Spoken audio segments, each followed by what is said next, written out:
Glória a Deus, glória a Deus. Boa noite a todos, boa noite a todas que nos acompanham nessa live de hoje. Vamos aí iniciar então o nosso estudo bíblico, né, queridos irmãos, queridas irmãs, estão chegando, alguns já estavam aqui na espera, né?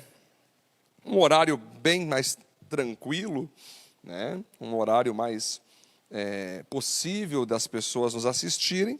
Então nós estamos aí trabalhando também em novos horários, né? Se adequando, porque muitas pessoas têm nos pedido para mudar o horário, para ir em busca de um horário mais à noite. Então nós vamos começar a trabalhar essa questão, né? Muito bem, quero cumprimentar aí o Rafael, o Carlos, Felipe, Rosane, Cailane, Débora, Bianca, Igor Evandro, Raquel, Ivan, Pedro, também está aqui o Camargo, a Maria, o Laírton, aleluia, ali o pessoal chegando aí, a Paim. Muito bom, gente, glória a Deus. Quero que você compartilhe essa live aí, queridos, para que mais pessoas sejam alcançadas. Vamos trabalhar hoje Atos capítulo 25, né? Estamos quase finalizando todo o livro de Atos, que legal, né? Atos tem 28 capítulos e hoje, então, vamos trabalhar o capítulo 25. Queridos, vale sempre lembrar que todo domingo nós temos as nossas celebrações, né? Perdurando a bandeira preta em nosso estado, nós seguindo os protocolos sanitários, preventivos, protetivos, faremos 3 celebrações. A primeira às 10 da manhã, a segunda às 4 da tarde, a terceira às 6 da noite, né? Para nós poder terminar tudo antes das 8 e seguir certinho como está estabelecido em nosso decreto estadual, na qual nós seguimos orando, para que Deus venha a trazer a sua cura, a sua restauração, trazer as tecnologias, trazer as vacinas, trazer os remédios, trazer os leitos, trazer mais hospitais, mais médicos, tudo que envolve a cura total, a libertação total dessa pandemia, nós continuamos orando para a glória de Deus, né? Então, todo domingo você vai poder acompanhar. Agora, claro, se sair a bandeira preta antes de domingo, segue às 10 e às 8 horas no domingo à noite. Então, toda segunda-feira nós também temos a oração Céus Abertos, que é às 8, mas hoje nós fizemos às 7 da noite, devido a essa questão da bandeira. E também estamos aí trabalhando agora o nosso horário novo do estudo bíblico, que estamos aí decidindo para ser 9 ou 9h30, para que alcance o maior número de pessoas possível, que nós temos recebido conselhos, recebido dicas aí e analisado nas redes sociais, que para as pessoas têm sido mais forte alcançadas a partir das 9, né? Entre 9 e 10 horas, então, o horário que a maioria das pessoas já estão em casa, tranquilas, voltaram do seu trabalho, para quem não trabalha de modo noturno, e aí nós podemos seguir nossos estudos nesse horário. Estamos ainda em adaptação e manutenção, mas estamos aqui com você, né? Toda terça-feira nós temos nossos atendimentos pastorais aqui na igreja, você pode marcar teu horário aqui na página, no Messenger dessa página, e toda semana também temos pequenos grupos, tanto na quinta como no sábado, pequenos grupos de adultos, crianças, adolescentes e jovens, para nós participar também, né, queridos? Muito bom. Vamos começar então nosso estudo bíblico. Mais gente está chegando aí, nos acompanhando. Soares, Rodrigo, o Pedro também está chegando aqui, Raquel, Rafael, a galera está trabalhando, chegando, Igor. Para nós, então, começar nosso estudo, peço mais uma vez que você compartilhe essa live, para nós conseguir atingir mais vidas. Vamos orar, então? Senhor, em nome de Jesus, pedimos a Tua bênção, pedimos a Tua iluminação, para que a gente venha entender a Tua palavra, interpretá-la corretamente e, principalmente, colocá-la em prática agora, no nome de Jesus. Amém. Amém. Glória a Deus. Então, queridos, nós já estamos falando aqui sobre a finaleira do livro de Atos, que está envolvendo agora totalmente a vida do apóstolo Paulo, que pregou para multidões, que ganhou muitas pessoas para Jesus, fez muitos discípulos, pregou por todas as cidades da região onde ele estava vivendo, plantou igreja em Corinto, em Éfeso, em Galácia, plantou igreja em Roma, plantou igreja em Tessalônica, plantou igreja em Colossos, e foi plantando igreja, fez discípulos de todas as tribos, em especial discípulos como Timóteo, como Tito, Filemon, né? Fez amizades, parceiros ministeriais como Silas, como Barnabé. Ele fez ali um movimento maravilhoso. A vida do apóstolo Paulo é uma vida que vale a pena ser estudada, para ser inspiração para quem é líder cristão, para quem é um cristão que quer não só ser um cristão, mas quer impactar a geração onde vive. O apóstolo Paulo é incrível, o apóstolo Paulo é espetacular.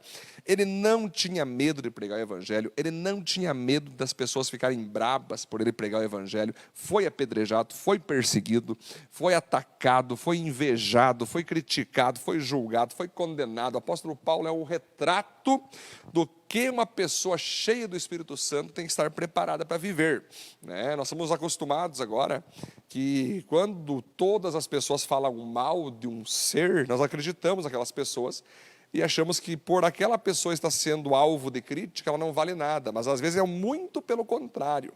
Quando muitas pessoas falam mal de outra pessoa, você tem que tentar avaliar que pode ser uma grande pessoa que está ali, com grandes projetos, grandes sonhos, grande chamado de Deus, mas por causa que ela está sendo alvo de inveja, alvo de crítica, porque a palavra dela dói, a palavra dela machuca, a palavra dela confronta, a palavra dela leva as pessoas à mudança, as outras então acabam perseguindo, né? Então avalie bem isso. Quando você começa a ver a mídia batendo muito em uma pessoa só. Quando você começa a ver a cidade batendo em uma igreja só.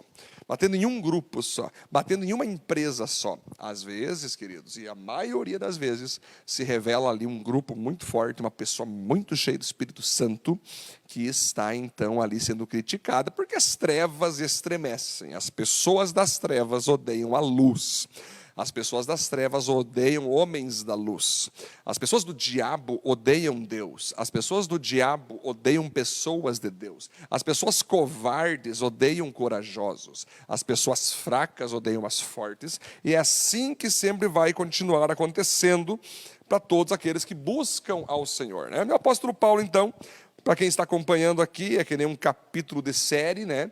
O apóstolo Paulo está preso numa fortaleza.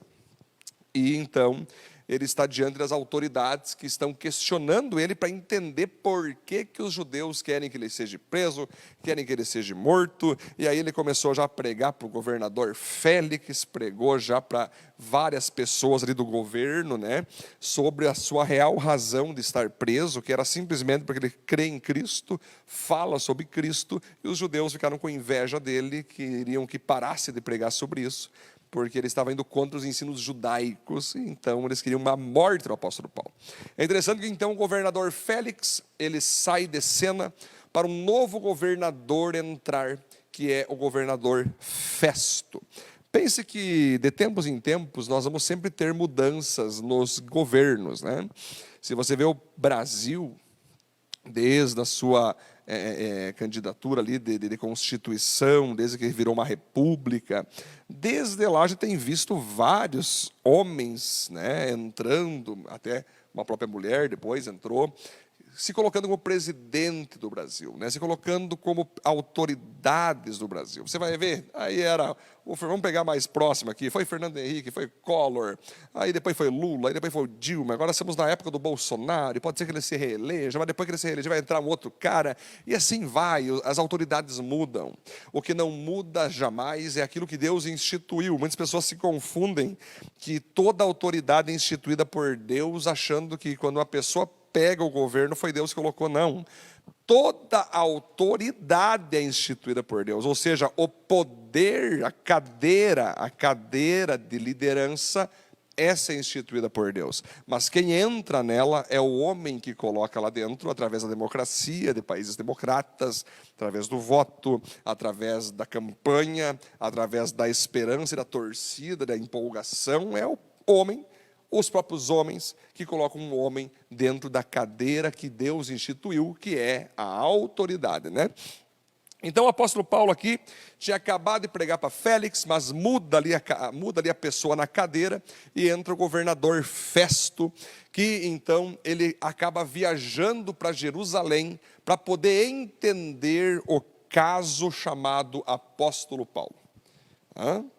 O caso chamado apóstolo Paulo. Por que que Félix deixou, então, um homem judeu ali, com cidadania romana, preso?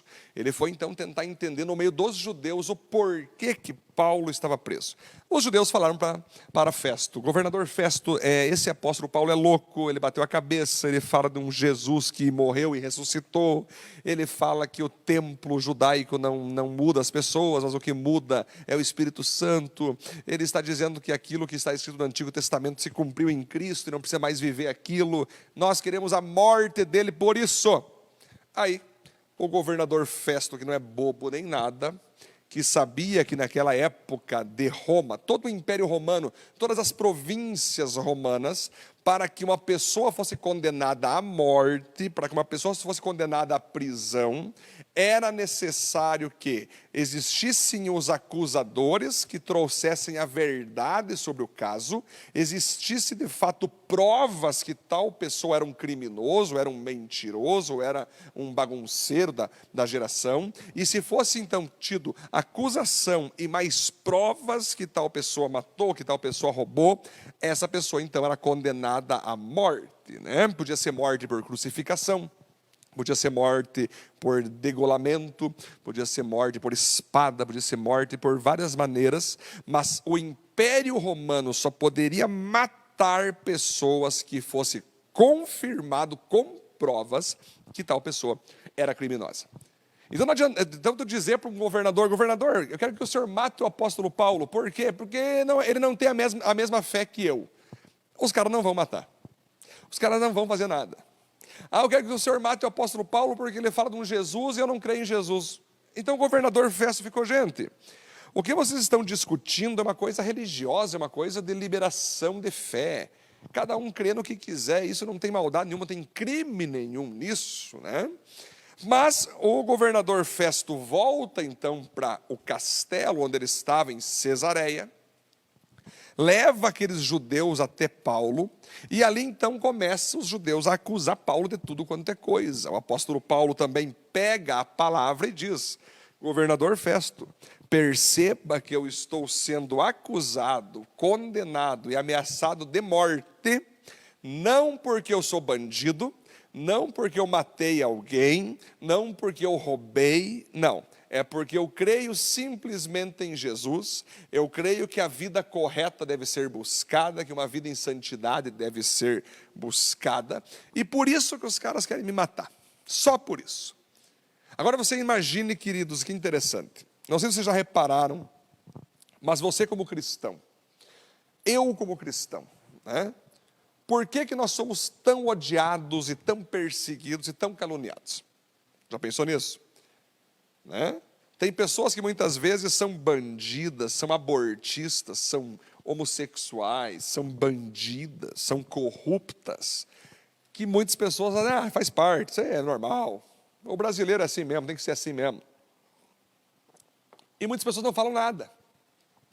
Aí a pessoa decide então ser crente, amar a Deus, acreditar que Deus existe, amar a vida, amar a família, amar a palavra de Deus, amar a santidade, amar a fidelidade, amar o casamento fiel, amar os filhos, amar se comprometer com uma igreja, confrontar os pecados da sociedade, confrontar as mentiras, confrontar as carnalidades. Pronto, você vira um arquirrival total de todos aqueles que não querem abandonar seus pecados, não querem abandonar suas más práticas, não querem abandonar suas carnalidades, e aí você é atacado como se você fosse um bandido, como se você fosse um corrupto, quando na verdade você não é nem bandido nem corrupto, você é filho de Deus, você é filha de Deus, você é cheio do Espírito Santo, mas porque você tem o Espírito Santo, porque você busca a vida correta, muitos podem condenar você por isso. Muitos podem querer que você pare de ser crente, querer que você pare de falar sobre a Bíblia, querer que você pare de aconselhar que as pessoas devem mudar de vida, se arrepender dos seus pecados. O apóstolo Paulo então é o retrato, o apóstolo Paulo é a figura que está aqui, sendo aqui acusado, condenado, julgado, como se fosse um criminoso, mas não. Tudo isso porque ele disse que Jesus morreu, ressuscitou, está sentado diante de Deus Pai, e um dia vai voltar para buscar aqueles que creem nele. E aqui na terra é necessário que aqueles que creem nele vivam uma vida santa, que condene o pecado, que condene as más práticas, que condene aquilo que não vem de Deus. Aí nós vamos ver então que Festo, ele analisa a situação. Aí ele fala: apóstolo Paulo, eu realmente não estou vendo nada em ti que justifique a acusação desses homens. Porém, você não quer que eu te julgue lá em Jerusalém? Eu posso voltar, eu posso ir com você lá em Jerusalém. E lá em Jerusalém eu vou julgar o teu caso, os judeus vão apresentar as suas defesas, as suas acusações. O que o governador Festo estava pedindo era o mesmo que botar um gremista no meio da torcida colorada. Não ia dar certo. Seria morto, né? Não que os gremistas matariam, enfim, a torcida colorada matasse um gremista, não é isso? Mas estaria na região onde ele não poderia escapar, né? E o apóstolo Paulo disse o seguinte: não, eu não vou para Jerusalém, porque lá é a mesma coisa que eu me suicidar. Eu ir para Jerusalém é um suicídio total. Não quero, governador. Muito pelo contrário, eu quero que o Senhor me coloque frente a frente com alguém que é maior que você, que é o topo, que é o cara do planeta hoje. Quem? O imperador. Que nós vamos mais tarde ver que seria o imperador Nero. Olha que loucura. O apóstolo Paulo disse o seguinte: não, eu estou sendo aqui julgado injustamente, então eu quero que vocês me enviem para Roma, me coloquem lá, e eu quero ser julgado pelo imperador. Olha o nível do apóstolo Paulo. Ele não queria mais falar com o prefeito, ele não queria mais falar com deputado, nem senador. Não queria falar com o governador, não. Ele queria falar com o presidente da época. Ele queria falar com o manda-chuva da época, que era o imperador. E por que você acha que ele queria fazer isso, gente? Que ele tem problema de afirmação, que tem que estar diante dos homens poderosos? Não, que ele queria pregar o evangelho para o imperador. Ele queria pregar o evangelho. E, de fato, o governador Festo libera o apóstolo Paulo, então, para ir até o imperador. Vamos para o próximo ponto. Então, surge ali, você vai saber que o Império Romano, o que é império?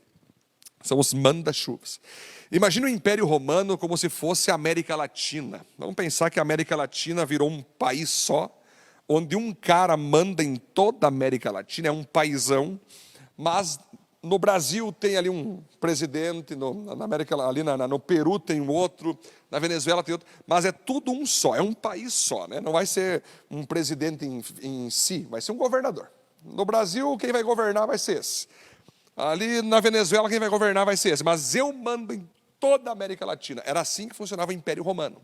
O Império Romano, quem mandava era o imperador. E ele colocava, então, reis, governadores, em coisas que se chamavam de províncias, tipo estados, municípios, né? Então, o rei Agripa, que também governava uma região próxima de Cesareia, ele quer visitar ali o governador Festo, rei Agripa, e a sua esposa Berenice, um casal de rei que tinha muito histórico político, tinha muito histórico de finança bem-sucedida, mas muito histórico de sangue, de guerra, de traições, de carnalidades. E eles ouviram falar do apóstolo Paulo e pediram para o governador Festo marcar com o apóstolo Paulo uma audiência. Agora, gente, eu quero que você leia comigo aqui o que aconteceu. Porque você vai ver aqui que no dia seguinte, olha que interessante, ó.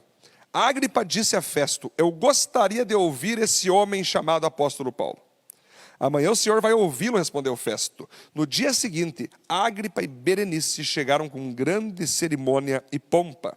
Entraram na sala de audiências com os chefes militares e os homens mais importantes da cidade. Festo mandou que trouxessem Paulo e disse: rei Agripa e todos os que estão aqui, vejam esse homem. Que homem? O apóstolo Paulo. É contra ele que todos os judeus, tanto daqui como de Jerusalém, estão fazendo acusações diante de mim. Eles insistem em dizer que esse homem deve morrer, mas eu acho que ele não fez nada para ser condenado à morte. Como ele mesmo pediu para ser julgado pelo imperador, resolvi atendê-lo. Porém, até agora não sei bem o que escrever a respeito dele ao imperador. Então eu trouxe ele aqui diante dos senhores, e especialmente do senhor rei Agripa, a fim de lhe fazer perguntas. Assim terei alguma coisa para escrever, pois acho absurdo mandar um prisioneiro sem explicar claramente as acusações que existem contra ele. Olha que espetacular isso aqui, gente. Meu Deus. O que está acontecendo com o apóstolo Paulo aqui, queridos, é uma loucura sem tamanho. Reis querem falar com ele. Líderes do exército ficaram perante ele. Políticos famosos, os líderes da sociedade, os maiores líderes, o governador, rei, toda aquela equipe que governava o Império Romano estava diante do apóstolo Paulo, cara, para ouvir a palavra do apóstolo Paulo, gente. O que é isso a não ser aquele salmo se cumprindo quando diz: eis que Deus tira do pó o pobre e o coloca assentado entre os príncipes do povo. Olha que louco isso aqui, gente. São coisas maravilhosas. Olha que Deus tem preparado para você. Olha que Deus tem preparado para mim. Às vezes você pode pensar que você é pequeno, que você não tem valor, que você nunca vai poder ter uma audiência com ninguém importante, mas Deus um dia vai te colocar diante de autoridades máximas na terra para que você pregue o evangelho a elas, para que você profetize para elas, para que você ore por elas. Isso é muito incrível, isso é muito poderoso, queridos. Agora então o apóstolo Paulo está aqui, diante das maiores autoridades, faltando apenas o imperador, mas está diante das autoridades máximas da terra naquele momento. Isso é semelhante a você pregar para o Biden, pregar para o Putin, pregar para o Xi Jinping, pregar para os chefes do exército militar da Europa. Então você perceba que sim, Deus pode fazer você, na tua empresa, ter a oportunidade de um dia pregar para o teu líder de setor, pregar para o chefe, para o diretor, para o presidente da tua empresa.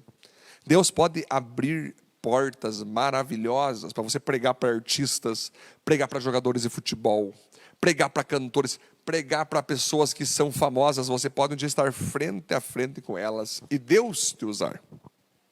Nós vamos encerrar por aqui hoje o estudo, porque então termina o capítulo 25 e no 26 então, nós vamos ver o que o apóstolo Paulo falou para o rei Agripa, para sua esposa Berenice e para o governador Festo. É incrível o que ele vai falar, mas isso vai ser semana que vem.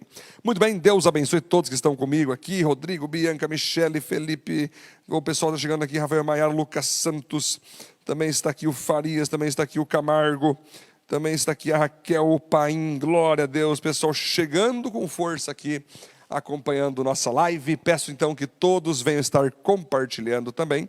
Silvana chegou aqui também, olha só, muito bom, queridos. Compartilhe essa live para que mais pessoas sejam alcançadas, abençoadas. E agora nós vamos fazer uma oração final e nos despedir de hoje. Senhor, muito obrigado pela tua presença, muito obrigado pelos ensinamentos de Atos 25. E pedimos, Deus, traga sobre nós cada vez a tua presença, teu Espírito Santo manifesto, ao ponto de pregarmos para os mais humildes até os mais líderes da sociedade. Abra portas para pregarmos para chefes, para pregarmos para pessoas de autoridade importante, e que eles ouçam o teu evangelho, e que nós venhamos a ganhar pessoas que são importantes no ramo social, mas que precisam de Cristo, precisam do Senhor para serem salvas. Use-nos, Pai, use-nos como poder para pregar o teu evangelho, sem medo de ser perseguido, porque isso vai acontecer, sem medo de ser caluniado, porque isso vai acontecer. Que as calúnias, as perseguições, as invejas sejam um combustível para seguirmos pregando a tua palavra, adorando o teu nome e vivendo em santidade. Nós assim oramos e te agradecemos em nome de Jesus. Amém.